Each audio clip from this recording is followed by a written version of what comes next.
Welcome to the Math 3 lesson summary video for the task log logic. The purpose of this task is to introduce logarithms, which are the inverses of exponents, and to make sense of their notation.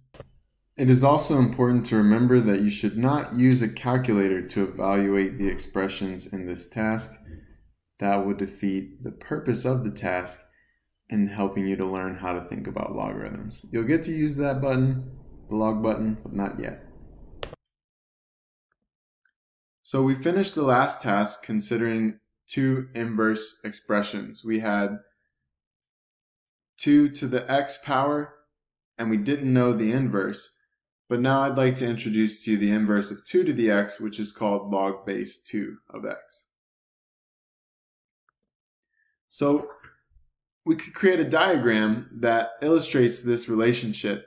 If I substitute x equals 3 into 2 to the x, then I get 2 to the third power equals 8. If I undo that using log base 2, the log base 2 of 8 will give me back out 3.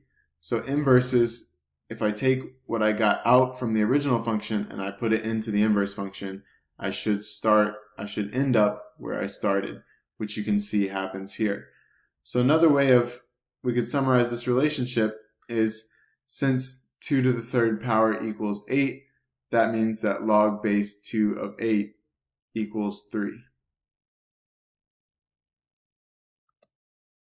This can also be done for logarithms of other bases. Base 10 is one of the most popular.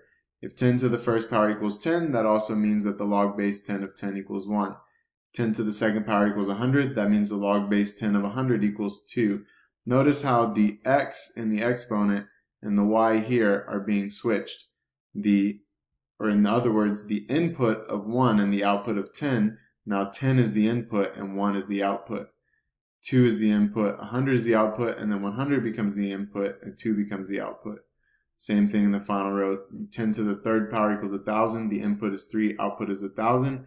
Switch it in log form, the input's now 1,000 and the output is now 3. So inputs and outputs get switched from exponential expressions to logarithmic expressions.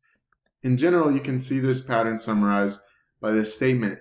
If b to the a power equals c, where a is the input and c is the output, then that means that the log base b of c equals a, where now c is the input and a is the output. In other words, the simplest way to keep it in mind is that when you're switching from exponents to logarithms, the inputs and outputs get switched and the base stays as the base. So if I look at problem 1 and I use that general formula summarized up here without the colors, if I want to evaluate a logarithmic expression like this and find some a that each of these equals, well, it's going to be helpful to write it in exponential form, and the exponent will tell me the answer for the log expression.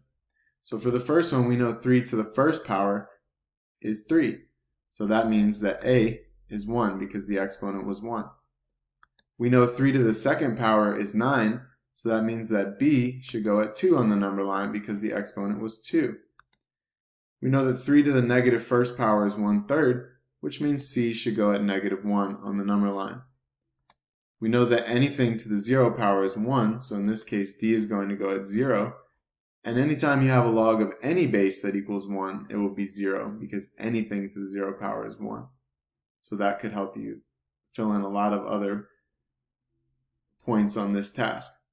Finally, for e, we know that 3 to the negative second power is 1/9, so e should be placed at -2. Let's consider a situation like number 5 where the bases are all different. Again, we want to use the same type of thinking. We know that 4 to the second power is 16, so the exponent of 2 tells us that the log base 4 of 16 is 2.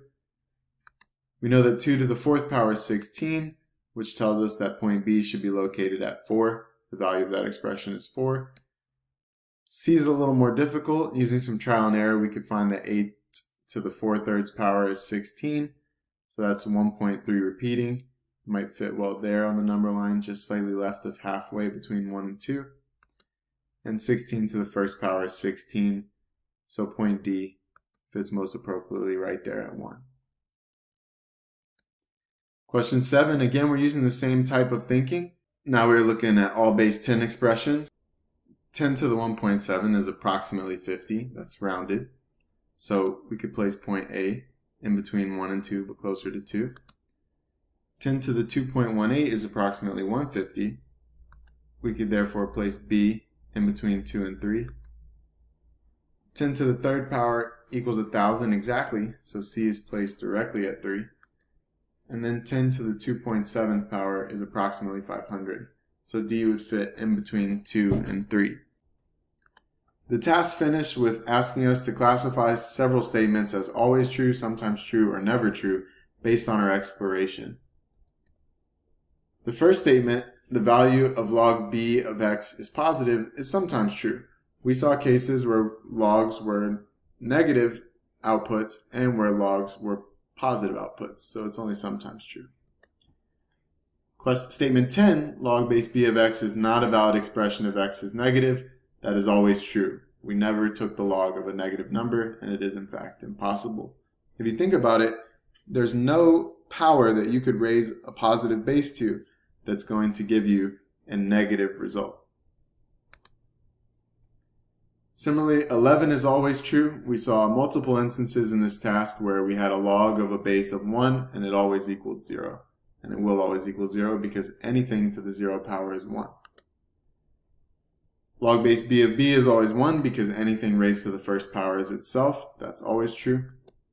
And 13 is sometimes true.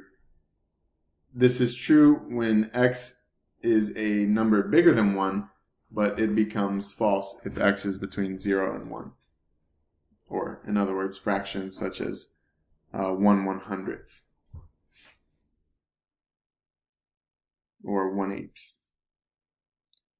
And finally, statement 14 is always true based on the definition of a logarithm. If you wrote that in exponential form, it would be clear. If I want to find b to some power that equals b to the n, well, obviously, that has to be the nth power. Thank you for watching. Hope this was helpful. If you need help with the Ready, Set, Go homework problems, then please check out the Canvas site for your class, and the Ready, Set, Go homework help video is located there.